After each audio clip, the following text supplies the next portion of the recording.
Okay, so let's take a look at what I was talking about last time. Let's take a look at theory from the sort of the geographic point of view, the theories that geographers like or use. The oldest of these, and this goes way back 3, 4, 500 years, because you have to remember geography's been around for almost well over 2,000 years. The Greeks were great geographers, Romans not quite as much. The Arabs were superb geographers, and some of their early Arab records from say 900 AD are still referenced all the time. And of course, once you get the Europeans with their sort of era of exploration and more accurately colonialism, then geography becomes absolutely central, because if you're going to run a colonial empire, you have to know who was in the empire, where they are, and what there is about that empire in terms of, what's at that place, what are the resources, how those people think and view the world around them, because you want to control them and take advantage of them. So geography it's probably one of the oldest of the disciplines, in the social sciences, along with history. In fact, it's usually intimately twined into history. There's very little separation between geography and history, especially human geography, obviously, not surprisingly. So geography has been around for a really long time. And one of the sort of foundation logics, though it's not accepted now, but one of the foundation logics that sort of geography grew up with, and I mentioned this when I was talking about Herodotus, the Greek view of others, was this idea of environmental determinism. And I went over this a little bit last time. So if you sort of look at just the words, environment determines would be the way that that's sort of subsumed. So think of this as basically when you go to a particular place, you look at that place and you assume that the way that that place is, the temperature it is, the climate it is, what type of green it is, all the different factors that make up that environment will basically shape the people in it. Now, of course, this is a huge part of advertising here in Hawaii in 2021, in the future. There's an idea of the Polynesian paradise, where somehow the environment here is so compellingly and so powerful that it's going to basically change your behavior, change your attitude just because you're here. Likewise, if you suddenly ship someone off to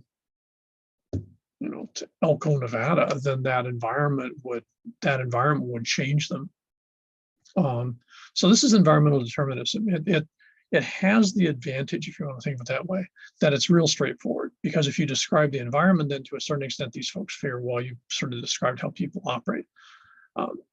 However, of course, there's a whole mess of things that don't play out. For example, if you look at desert environments in different parts of the world, people function in them entirely differently and have entirely different cultures. There's very little in common, even though they're dealing with the same environmental conditions. So environmental determinism just doesn't work. It's a real convenient, simple, sloppy way to explain stuff. But the evidence that people have basically says, that's goofy. It doesn't work. It doesn't function as a way to interpret or make sense of the world around us. And the funny thing is geographers realized this by maybe the early 19th century, that they were, seeing the same types of places in terms of physical, environment, but they were seeing a huge amount of diversity in terms of the people who were in them. And they had a really hard time figuring out how to make sense of that, because if you had this environmental determinism, your basic premise or your bias, then you couldn't explain the variety, the diversity of populations. So environmental determinism, pretty much sort of falls apart in geography from, say, the mid 1800s. Having said that, it's still an enormous force socially. Most societies have a very strong sense of environmental determinism because they want to sort of justify why they're different or better than their neighbors. And they do that by virtue of basically region, space, and environment shaping behavior. So if you live in England and you're English, that means that you're somehow different, of course, in their view, better than the French, in part because you're in the British environment. And you see this used all the time, especially in things like tourism ads or such like that. And of course, again, as I mentioned, we're just a huge example of that here in Hawaii. Let's take a really quick example here. I'm going to pause this just for a sec. This is the western edge of China. This is the area around Dunhuang, near Zhengjiashu. And this is an area that the Chinese have always seen as the western, sort of western edge of China. This is where the Silk Road started, 1,500 years ago, and it went all the way basically to Rome. So this is the Chinese view. Now, this is the Chinese desert. This is part of the Taklamakan Desert.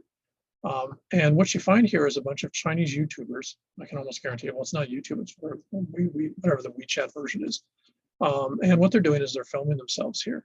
Now, the reason they do this is Chinese, like most groups, have a very strong sense of basically environmental determinism.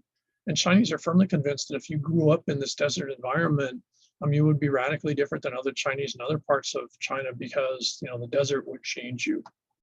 And so when we watch these folks, what you got is these folks are not from this area. So you get YouTubers, coming from wherever in China that are doing little short video stints, probably on their, their travel channel that they've got. But the key thing here that's really fascinating is, of course, is these camels. Now you do have locals. They're the ones on foot that are basically towing the camels around. But the people on the camels are Chinese tourists.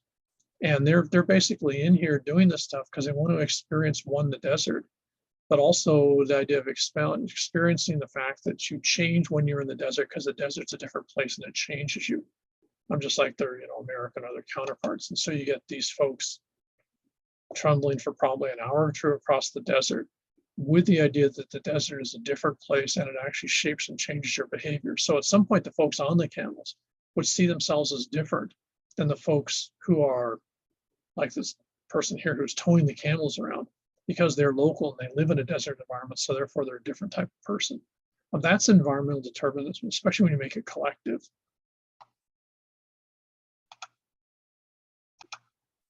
Okay, so let's look at the next approach. When environmental determinism fell apart because it just failed, it couldn't explain things. And that's the purpose of theory. Theory's job is to explain things in a coherent and logical fashion so that it makes sense. And environmental determinism just it was too goofy. And so it gets replaced. For many geographers, even still today, what it gets replaced is what we call the functional approach. So in the functional approach, you actually look at what you're seeing as a phenomena and assuming that at some point it has a functional purpose to it. So go back to the Chinese folks and the camels. The functional analysis of that particular tourist attraction would be that the folks living in that desert don't really have much in the way of resources to make them, economically viable to buy stuff and engage in Chinese, sort of economic life. Having the camels around there anyways, if you stick a tourist on the camel, the tourist pays for that. And now you're a tourist destination, and that functionality that you basically market the desert as a functional device to draw tourists, and then you make money off the tourists. And so now you've got a business. You're in the business of tourism, and what you're marketing or selling is the desert. That would be a functional point of view. So you could basically measure how many tourists, how much money, how much time you take, what are the costs, and all the type of stuff that you get into. That would be a functional point of view. Now, at some point, if we go back to perception, of course, this gets sort of complicated because the reason those folks are there is because they find the desert to be fascinating, interesting, and exotically different. Think of those YouTubers that were dressed up in ancient outfits at the start. So at that point, the functionality sort of goes because it's not really totally functionality. The perception is based on sort of attitudinal value and all sorts of other views. And so what happened is functionality and the functional approaches are still used by geographers a lot of the time, because they're an effective form of explanation for a lot of stuff. On the other hand, they don't explain other types of behavior. So functional approaches or functional theory works for some aspects, but it doesn't work for others.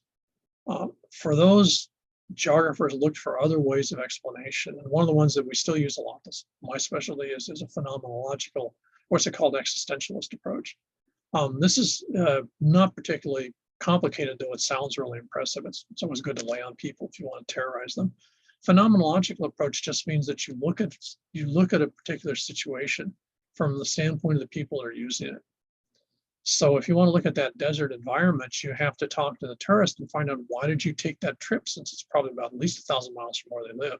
Why did you want to come here? Why are you out there in the middle of the sun in the middle of the summer, which means it's probably about 115 degrees out? Why are you here? What made this seem like a good idea? And when you're getting those answers, you're getting their perception of the world around them. So if you would, phenomenology and phenomenological approaches, or existentialist approaches, same diff, are basically looking at perception as the key value. Functional approaches assume that you're sort of back to a numbers thing, or you can actually measure things. Phenomenological approaches don't assume that. They assume that people operate with sort of skewed perceptions or partial perceptions of reality. What you want to do is find out what those are, and then basically collect them. So you could do a phenomenological study, and I'm sure someone has, of why Chinese tourists find the desert around Dunhuang to be interesting. Because there's other chunks of Chinese desert that don't have any tourists and no one goes there. So, figuring out why one place works and another doesn't work would not only be a functional thing, but you're going to have to use phenomenological approaches in terms of attitudinal, if you would, to figure out what they are. So that's the other, those are the two sort of major approaches that are used in geography today. A third is the Marxist approach.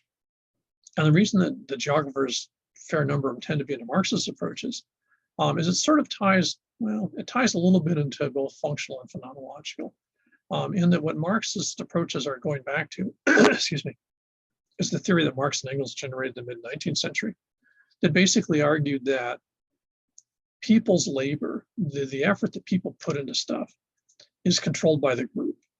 And if you want to understand how people operate or function, you have to figure out where their effort or labor is going. What do they spend their time doing? And why do they spend their time doing it? Who makes them spend their time doing it? That's the basis of the Marxist approaches. So it's tied around two concepts. One is the concept of labor, and that's basically the effort that you put into something. Production is basically from the raw form to the final consumed form. So it's the process of making something into something that's then consumed by others. So labor and production are the two key principles of the Marxist approach. Has basically nothing to do with what becomes called communism, though these guys talked about communes that are spun by Lenin and these other guys in the late 19th, early 20th century, which now when people think of Marxists, they think of that. These two guys, Marx and Engels, were actually historical economists, but they were also sort of geographical economists. And what they were looking at was the way that, if you looked at Europe and other places, different patterns of work in terms of what people did during their day resulted in different types of things. And in most cases, that was actually controlled by elites or someone else saying, you have to do this. And that was the basic part of their analyses, because they were trying to explain history and current affairs in Europe. Two key principles that the Marxists bring to the table that other folks don't, which is why geographers tend to use them a fair amount. One is just the idea of praxis, and this is a big thing in geography, as it is in some of the other disciplines, which is basically that the idea that if you're going to study something, you come up with results. Okay, this is why something happened, your explanation. Then the Marxist approach argues that you then have to test it. So if you say, if you did this, you can make another desert area as interesting as done along, because here's how you would go at it, Marxists would argue, fine, then you have to get involved with a group at this other location, see if you can make it successful.